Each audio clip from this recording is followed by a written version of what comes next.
Welcome, I'm Papa John, and this is Superheroes and Sitcoms.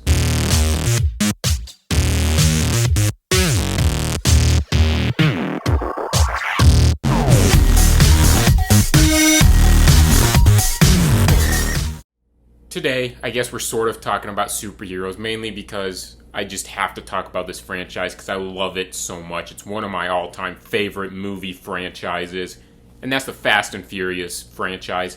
We recently got the 9th installment in the main line, as well as the 10th overall, and I'm including all 10. I'm including Hobbs and Shaw in the ranking. And so, basically, coming from someone who's been a fan since the early movies, is a fan of most of the later movies, I figured I'd share my ranking, and so let's get started. Oh shit! We're gonna need a bigger truck!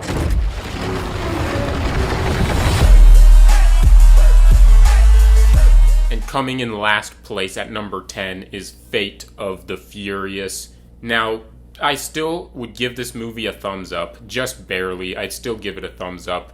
But I'm not a fan of the usage of Cypher. I like the idea. I like having Charlize Theron in the franchise as a villain. But she's been Atomic Blonde. It came out like the same year as Atomic Blonde. She's been Furiosa. She's a great badass action character. And she just keeps being used as a hacker that sits at like a desk, that sits behind a computer, rather than actually being this badass action villain. And that always frustrates me. I don't particularly have issues with like hacker villains in action movies. It becomes an issue when you have someone like Charlize Theron who's proven she can be this badass that you see in like Atomic Blonde and Mad Max Fury Road. And then probably my biggest issue is I hate the idea of Dom having a baby.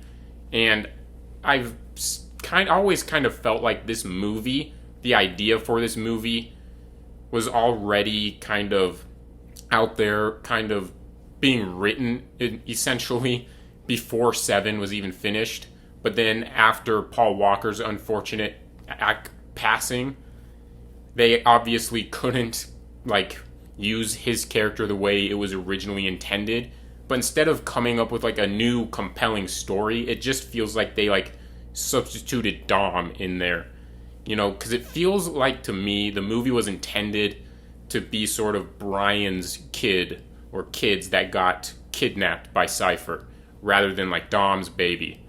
But they couldn't do that, so they just substituted Dom in there, and it just causes a lot of issues for me in terms of continuity, timeline, a bunch of relationship type of stuff that just feels out of character for Dom when you actually think about everything, and it frustrates me. And then on top of that, it doesn't feel like it stands out. It feels like it's trying to be Furious 7 2.0 rather than actually trying to be its own thing to me. Dom?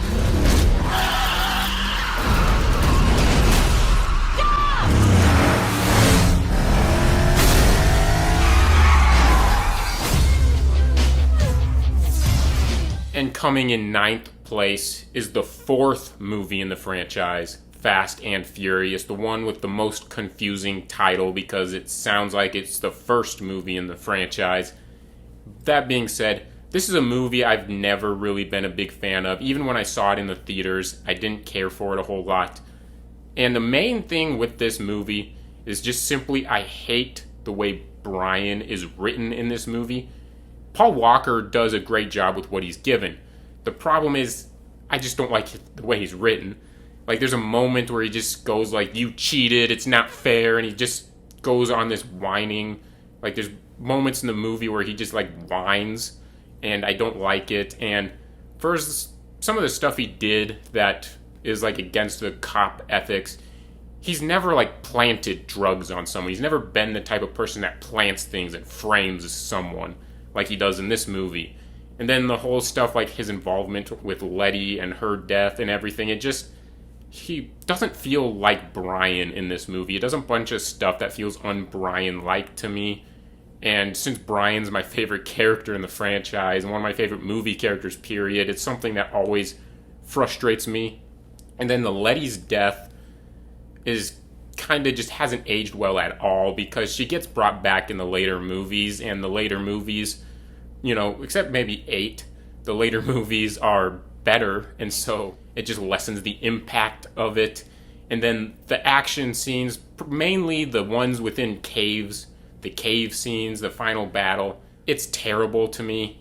Like, the cave scenes just they remind me a lot of, like, I believe it was Return of the Jedi on, like, speeders and stuff, where it's just, like, obvious green screen type of stuff, and it bugs the heck out of me. I hate it. And so I still would give it a thumbs up. I still get decent amount of enjoyment out of it. It has probably the best opening scene in the franchise. It's got a great, like, kind of final scene, final shot that kind of leads into Fast 5. And I like where the movie kind of ends, even if I don't necessarily enjoy the journey all that much. I'd still give it a thumbs up.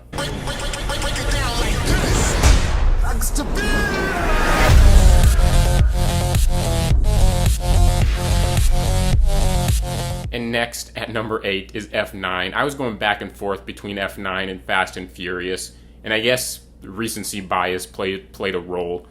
I did really enjoy this movie. I was somewhat of a fan coming out of the theaters, which I can't necessarily say about 4. I gave it a thumbs up review, and there are things about it I really enjoy. I like what they do with Roman initially. Well, no, I thought I was going to hate it, but then I ended up loving it, and then the third act goes a little too far with it. With the Roman side of the third act is too far for me. The whole Pontiac Fiero minion costumes stuff, I hated that. But overall, I still had really good enjoyment. I love the Dom and Toretto storyline here. I really enjoyed that aspect. I do think there's a scene at the end within the flashback stuff that kind of negates all of the motivations that they had set up for that storyline. But overall, I think it's a very enjoyable Fast and Furious movie.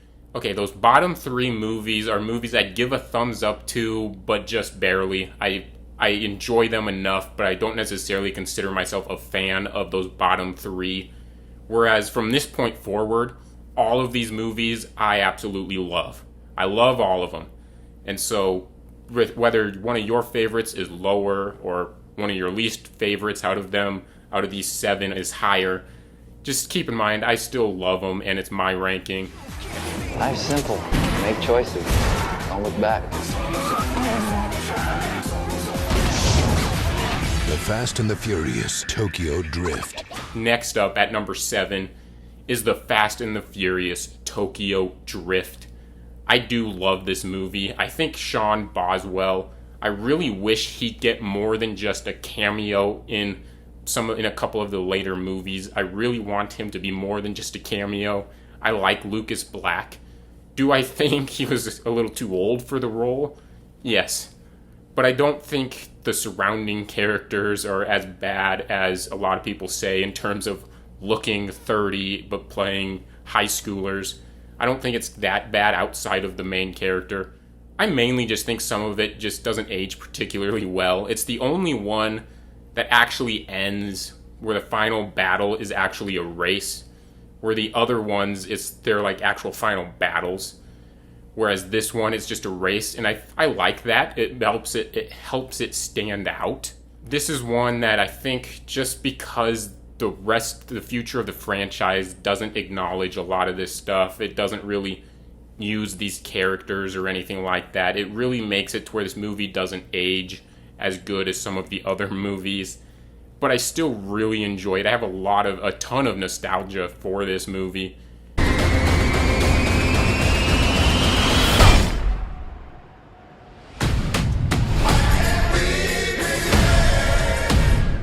And next up on the list is Hobbs and Shaw. Now, coming out of the theater, I probably had this at like number 4. I really enjoyed it. But it's fallen over time, mainly because I think the first 2 acts, it's still kind of finding that Fast and Furious feel to it. It's obviously different, it's a spin-off, but it still needs to kind of have that core feeling to me. And it does eventually get there in the third act. I think all the Samoa stuff is top par, top notch, Fast and Furious. It just takes a while. It just takes a couple acts to get there. But I do really enjoy the movie. I think this movie works better as a Rock Jason Statham vehicle than it does a Fast and Furious movie. And I think based off of that, I would have this ranked higher than a couple of these other movies if I was doing like a Dwayne Johnson ranking. But for a Fast and Furious ranking, I put it here at number 6. Brixton is still one of the best villains in the franchise. That being said, I don't want Terminators and Cyborgs in the main line of the franchise. I'm okay with them in spin-offs and everything.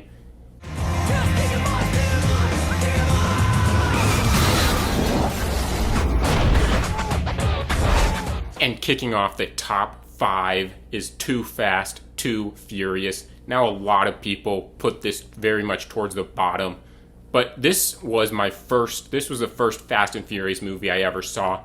This is the movie that made me a fan of the franchise. It honestly, at one point in time, it was probably my favorite movie of all time at one point in time when I was a child. I love this movie, and I have a ton of nostalgia for it. And honestly, I still think it holds up today. There are certainly elements that are dated. Some of the dialogue is dated. Some of it feels more like a Miami Vice TV movie than it does a theatrical action movie. But I still think it holds up fairly well. You know, there some CGI race sequences? Yeah. But there's also some awesome practical stunt work. I mean, they actually jumped a car onto a boat. You know, that's not just some ridiculous CGI stunt. They actually did it. So, like, there are great things like that in this movie, in my opinion. And Roman's one of my favorite characters. Brian's my favorite character in the franchise. And I'll fully acknowledge the reason it's higher than Hobbs and Shaw is purely because of nostalgia. I think if you're coming into the franchise and not having the connection with the early movies, this is definitely going to be towards the bottom of your list.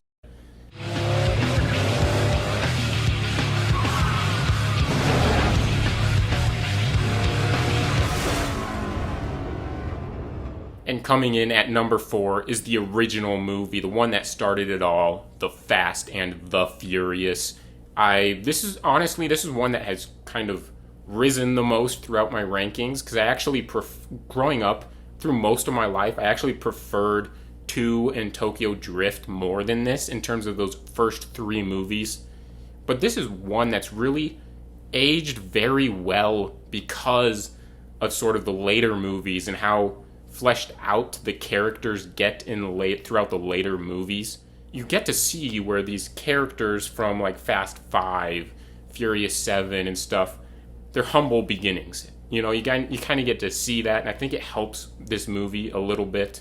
And I think this movie gets overlooked because it's the Point Break ripoff or whatever, which I always think that's just a cop-out criticism, like it's not an actual criticism, because the movie itself is still really well made.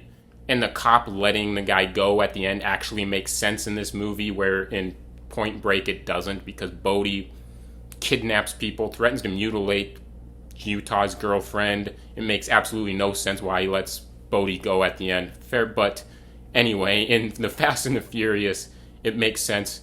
And you get to flesh out Dom and everything. You get great like stunt work, like the highway scene towards the end is like top-notch vehicular stunt work. I love it. It's awesome.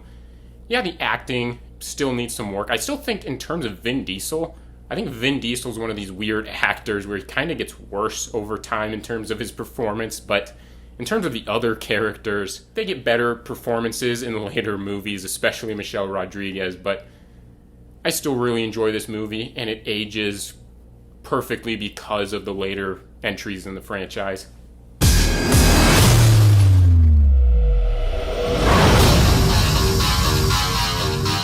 Breathe with me. And coming in at number 3 is Fast and Furious 6.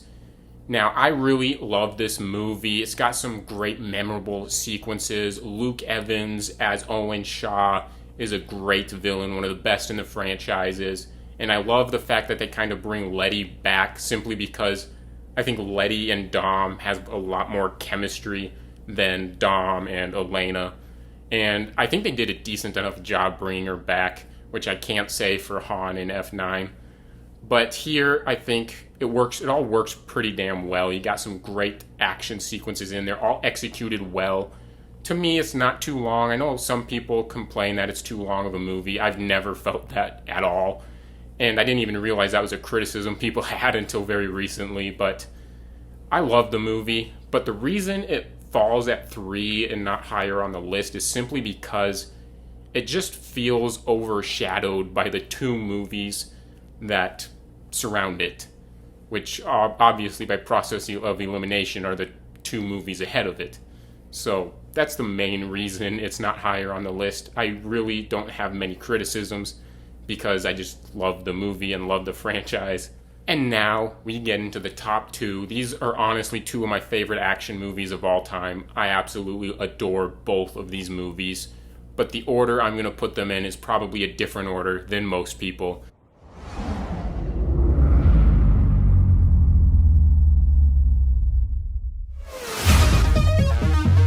And so coming in at number 2 is Fast 5. I think objectively speaking, it is a better made, certainly better written movie than my number 1 pick, and is probably the best made movie in the franchise. And I can't argue with people who put it at number 1. Most people put it at number 1. You know, it just falls to number 2 for me, just by default, because you have to rank them. I don't really have any criticisms. I love the inclusion of Luke Hobbs is great. I do think, in Fate, and even Hobbs and Shaw a little bit, that he gets a little too... He becomes more Dwayne Johnson and less Luke Hobbs. He works extremely well in Fast 5. So, magnificent inclusion. And this is when the franchise really finds its footing. To me, it kicks off a trilogy because this is the one where the family all actually finally comes together. Then you have basically 3 movies with them together until one of the main 2 characters, main leaders, has to leave and departs. And so you kind of got like a nice trilogy there with 5, 6, and 7. It's one of my favorite trilogies of all time. But Fast 5, I really do enjoy this movie. I keep repeating that over and over again, mainly because I don't really have any real criticisms other than the fact the villain is one of the worst in the franchise, very unmemorable. I don't have friends. I got family.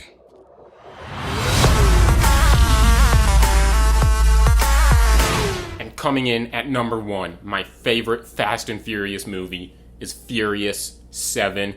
Now I know people are probably going to say, I'm only putting it here because of the final scene, or I'm only putting it here because of Brian and Paul Walker and how it's like his swan song and not actually based off of the movie. And I will push back against that because when you actually watch the movie, you watch the direction of the movie, it has like a nice James Wan feel to it.